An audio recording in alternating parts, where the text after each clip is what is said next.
Hello, Lindsay Price here, resident playwright for Theater Folk, and we are here with a giveaway. It's Giveaway Friday at Theater Folk. The link for the giveaway is in the description. I'm going to show you what the giveaway looks like before you go and get it. And we're going to have a little talk about writer's block. Writer's block is the thing that stops a lot of not just student writers, all writers. It's that thing that seems to put that wall up between non-finished work and a finished work. So we're going to talk about that. The reason I want to talk about it is because the giveaway today is a poster, a color poster for your classroom, which looks at the 4 C's of 21st century skills, which we all know the drama classroom covers completely, right? Creativity, critical thinking, collaboration, communication. And let me just show you. Boom. This is what the giveaway looks like. This is the poster. 21st century skills, the 4 C's.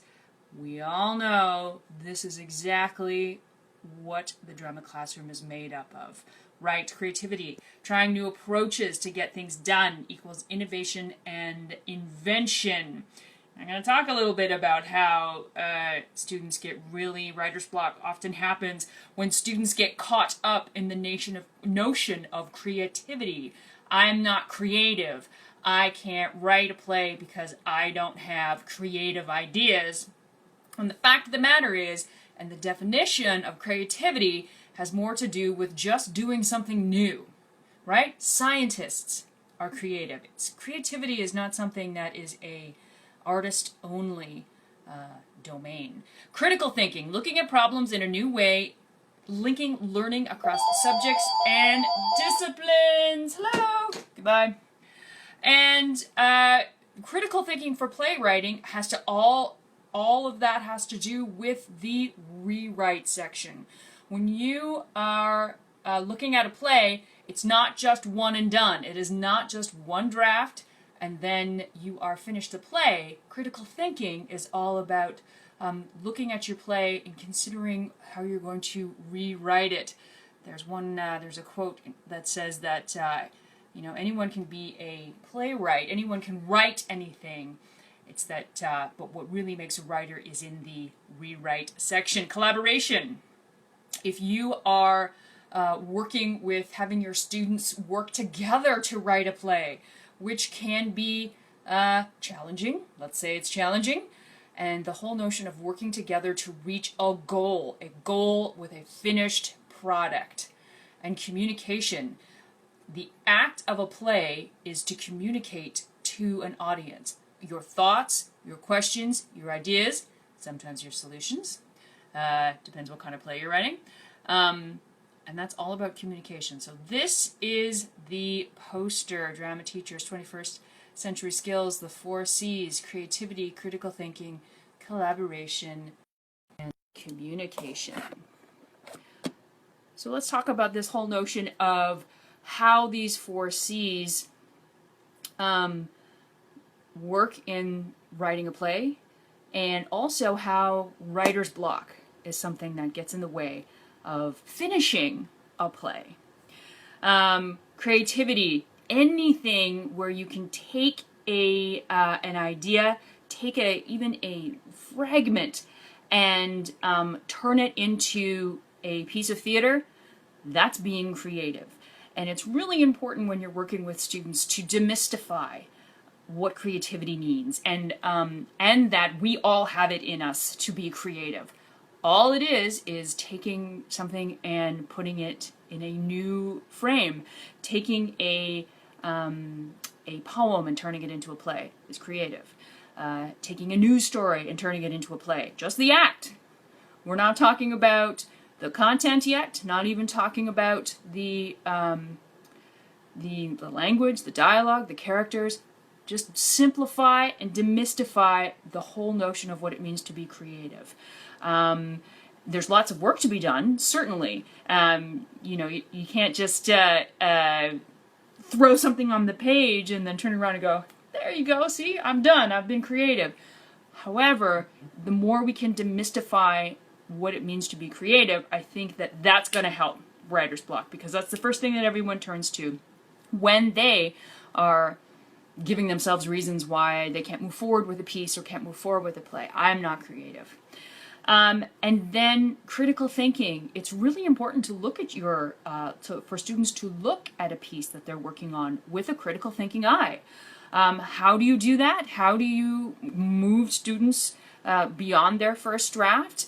What's the conflict? Can they define the conflict in one sentence? What is the conflict of the piece? What is the thing in the way of the main character getting what they want? What does the main character want? What are they striving for in this piece? And what are the tactics that they are using to get what they want? And are there multiple tactics? Does the main character fail in getting what they want, or succeed? Does the want of the main character change?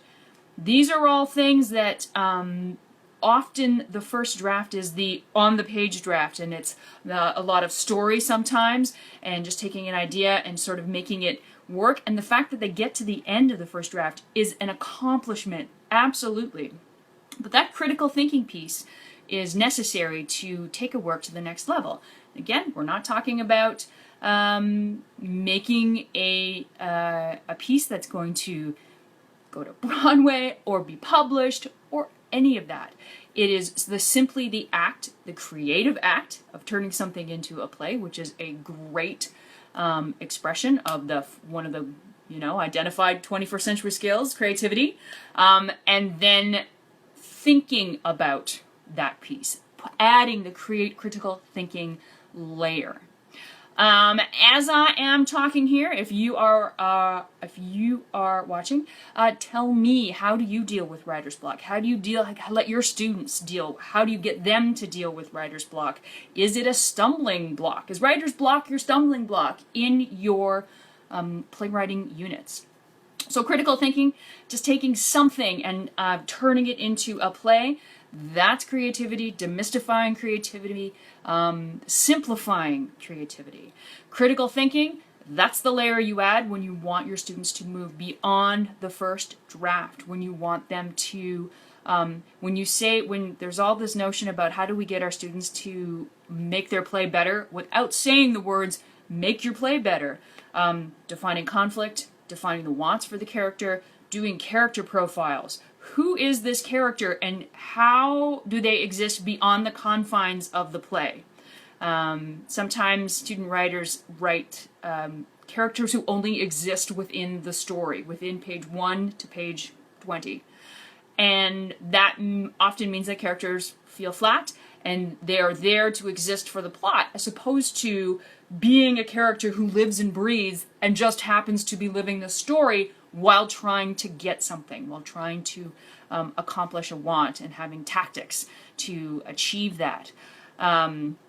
Those are great question answers for students to put that critical thinking brain on. Collaboration.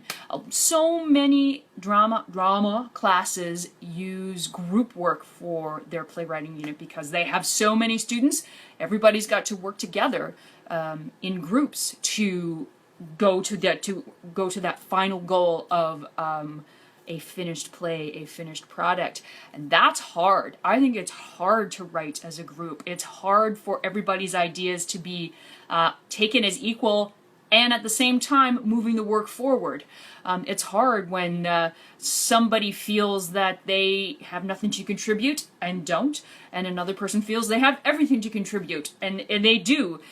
And to actually have a collaborative effort towards playwriting involves a lot of brainstorming work where you practice the notion of accepting everybody's ideas, and you practice giving feedback to each other, so that while you don't want you never want to hurt someone's feelings over their idea because they'll stop giving ideas. You also need to be constructive. You also need to move the piece forward. That's the bottom line when you have students who are working in groups. That piece needs to keep moving forward. And communication, I think that this is the most important one when it comes to playwriting and having a student work on a piece. That piece has to communicate something, whether it is a character POV, a character point of view, whether it is a playwright view on a subject through a character, which is also important. It shouldn't just be, we shouldn't see the playwright in the piece, we should see how a character feels about it. What are the thoughts and the theatricality? How are these thoughts being communicated? There has to be a theatricality to it. If there's an event, you can't just tell me the steps of the event, because I can go to a newspaper and read the steps of the event. I can go online and read the steps of the event. What I want to know is the theatricality of the event.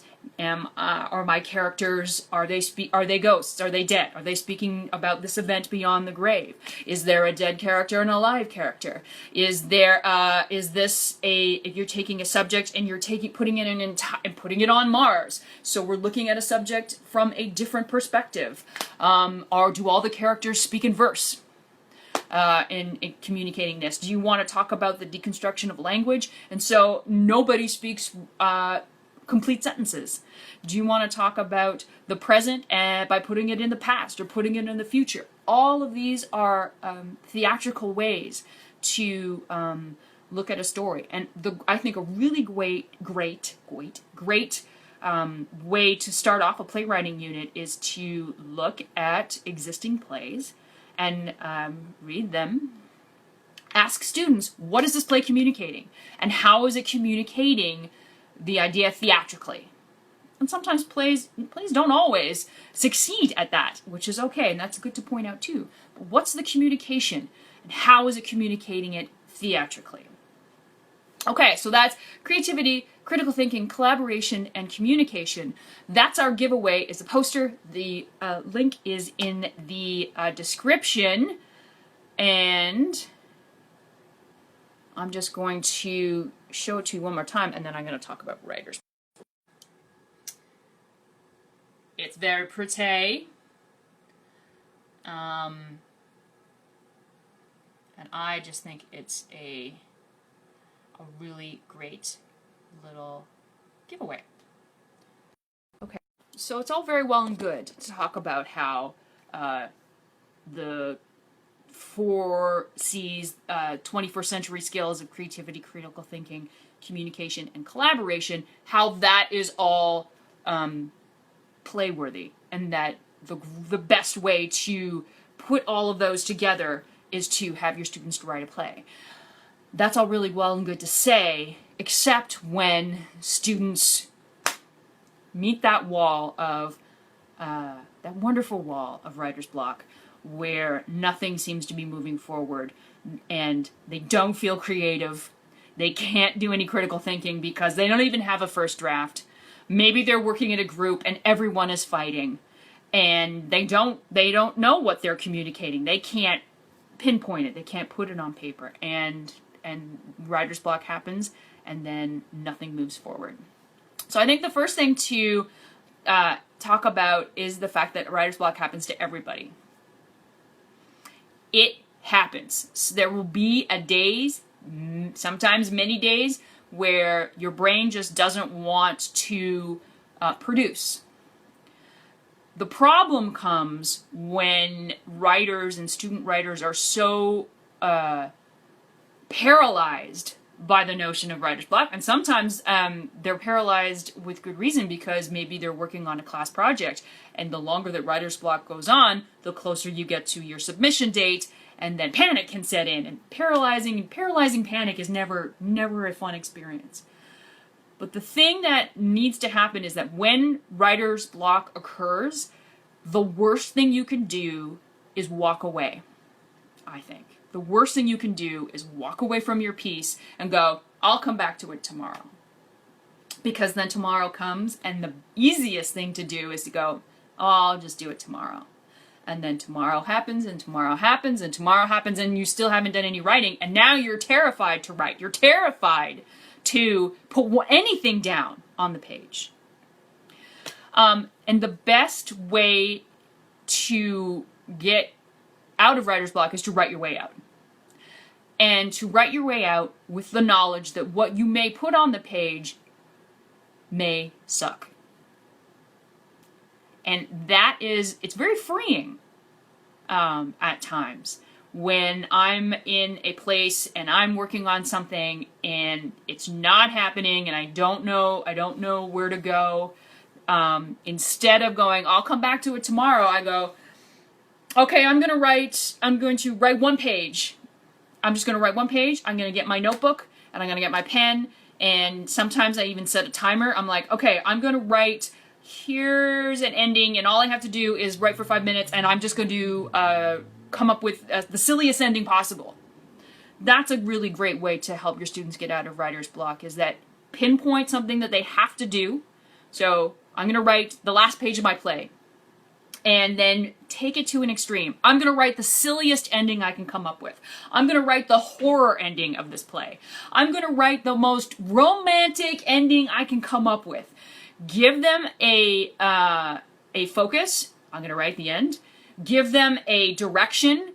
I'm going to make it horror. And it doesn't matter if it fits with the play or not. It doesn't matter if it's going to stay in the play or not. What matters is that instead of saying, I'm going to come back to this tomorrow, they're writing. And they're writing in a way that actually might be enjoyable to them. That it's very freeing to just go to the extreme. I'm going to write the silliest version of this ending that I can possibly come up with. And what they'll find is that it's a little less terrifying. You start to lose your paralysis when you can get stuff on the page. And then when they come back to it the next day, there might be something. There might be one line or one word that they're like, oh, that's something I can work with. What else can you do to write your way out of writer's block? Character profiles. If you have this is a great thing for a group. If a group is really struggling, give them, each one has to do a character, and they have to come up with a whole bunch of details. And it's important that they have to stay within the world of the play, and that they have to, if they've got their conflict and they've got their story, then it has to fit within that context. But they should be coming up with first names, last names, specific ages. How do they visualize them? Who are their parents? What's their family makeup? Where do they live? And what's their environment like, right? Somebody who lives in a neat high-rise condo, which is very stark and has lots of silver and chrome lines. That type of person is much different than a type of person who lives in a 150-year-old house that is kind of crumbling, but is very loved and has lots of folksy, wonderful, beat up, worn kind of charm. Who is very different than somebody who lives with their entire family in a 2-bedroom apartment. Who's very different from somebody who lives in a mansion and they're the only child and there's nobody else around for hours and hours on end, right? You start to just, by coming up with the details, what are their secrets? What foods do they like? What is their favorite article of clothing? What is their pet peeve? What is their favorite childhood memory? What is the childhood memory that haunts them? The more that they can come up with details. Human beings are made up of small details. We are not made up of big, epic themes and ideas. Because sometimes, if you have students who are writing big, epic themes and ideas, then characters become symbols as opposed to humans. Which, maybe they want to write symbols, but we want to make sure that it's purposeful and not something that they just came up with. And the more details that you can come up with in the small, then you can have them then you give them something to write about. Here is a childhood memory that haunts them to this day. Okay, now write a monologue for that character. Again, it may stay in the play, it may not, but they're writing, and they're writing about their play. It's just over here. If the script is here, it's over here. But they are writing, and that's how you get out of writer's block. Sometimes you take a small focus and you go to an extreme. Sometimes you write outside of the play by writing about the characters. And you will find that as long as they keep writing, that the play will happen. So that is sort of my little talk on writer's block. Again, it's something that all writers contend with. The difference is that when it happens to me, I very rarely walk away from the page unless you know, sometimes if you've been going for 8 hours, a walk is really a good thing. But even when I do that, the next day, I don't say, oh, I'm going to come back to it tomorrow. The next day, I'm right back at it. Because I know the only way to clear a problem, to clear the writer's block rubble, is to write, and to write through it. And sometimes write stuff that's not very good. But when you've got stuff on the page, that means you can do something to it. You can rework it. You can reread it. You can go in a different direction. If there's nothing on the page, there is nothing to work with. And that's when writer's block wins, when you have nothing on the page. Haha. So please download our giveaway for this week, 21st Century Skills of Creativity, Critical Thinking, Communication, and Collaboration, and then use these wonderful 21st century skills to have your students write plays.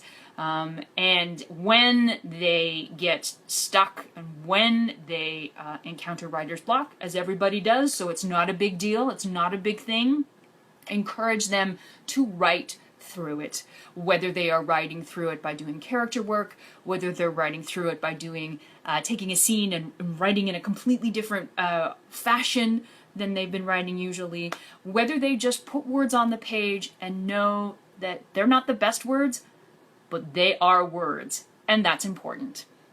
All right, have a good night.